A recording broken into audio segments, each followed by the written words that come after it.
So, Casey, it's been a while since we sat down with you. How are you? How are your team? Yeah, we're good. Obviously, it's been another international break, so we've had some players here working hard whilst those been away, and those that have been away obviously have played games and got some minutes in and obviously performed well. When your players do go away on international break, what do they bring back from that experience? Do you notice a change in them when they return?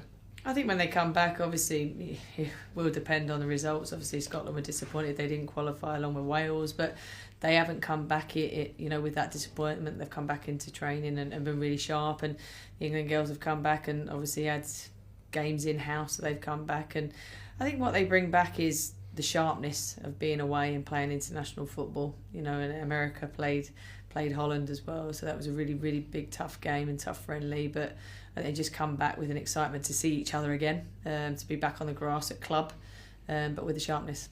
I know it's early on, but you did go into this international break top of the table. So how's the confidence in the side? I imagine it must be high. Yeah, I think we're in a good space, but we know it's a very long season. We've put ourselves in a good position. Our aims haven't changed in terms of finishing, trying to be in and around that top three and finishing in that top three, and we put ourselves in a position to be able to do that at the moment. But we've got a big run of games now before Christmas where we need to pick up maximum points. Yeah, particularly the way you started, considering we faced Chelsea, Arsenal, Manchester City. Your team has been really strong. Yeah, definitely. And I think you have to look at the performances and the grit, the resilience, the determination, especially 2-0 down against Man City at half-time to come back and get a point out of that. And I thought an outstanding performance to get 3 points against Arsenal. And, even back to the first game of the season where we get a point against Chelsea, it's just kept us in a really good position. Your team's changed so much over the few years that you've been here. We face Villa, a team that we've put 17 goals past previously. What do you think is different about your side now? I think, we've got a real intensity to our play now. Obviously, the calibre of players that we've got in the dressing room is really high quality. But I have to say, I think Villa have improved immensely since we played them in that first year, and this will be a very different test. But I have full confidence in my team, in my squad, in my dressing room. And what I have got now is a huge depth to this squad and a number of players I can pick from and I can call from the bench that always come on and do a job for us. And as you've hinted there, it's important not to be complacent, isn't it, going into this game, just because Villa have only won one so far this season. Still a threat there.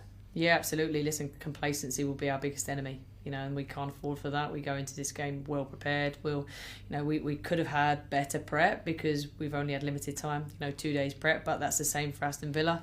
We'll go into this game, we want to win it. We know that we have to be at our top levels because it doesn't matter who we go up against. Everybody seems to give more against us. We know sitting at the top of the table puts a target on your back as well, and we're going to need to be at our best levels to win. What do you think? What will you expect from Villa this weekend? Then what do you expect from that side? We obviously played them in pre-season, and I was actually really impressed with them in pre-season, especially in the second half. And we know they've got players that can hurt us and that are dangerous, but I think they're organised. They like to play, and we're obviously going to go and have a go and try and get around them and press. We know that they've got threats, but we also know it's a game that if we're at the top level that we're capable of winning. I imagine for you and for your side, you're just eager to play again. It's been a while, hasn't it, since we've been in action? Yeah, listen, that we only train to play, and the players love game day. So to be able to have that again as a club is fantastic, and it's another opportunity for us to get out there and perform. It's a shame that we haven't got fans in again. It's a real shame, but every time we play for our fans, we play for the club, and the girls can't wait to get out there. Yeah, and just finally, then, what can we expect to see from your side this weekend? Listen, the way they trained today, I think we can expect a good performance. I think the minute anyone puts on a Manchester United shirt in that dressing room, they go out, they want to perform, they've got hunger, they've got desire, and they want to get 3 points.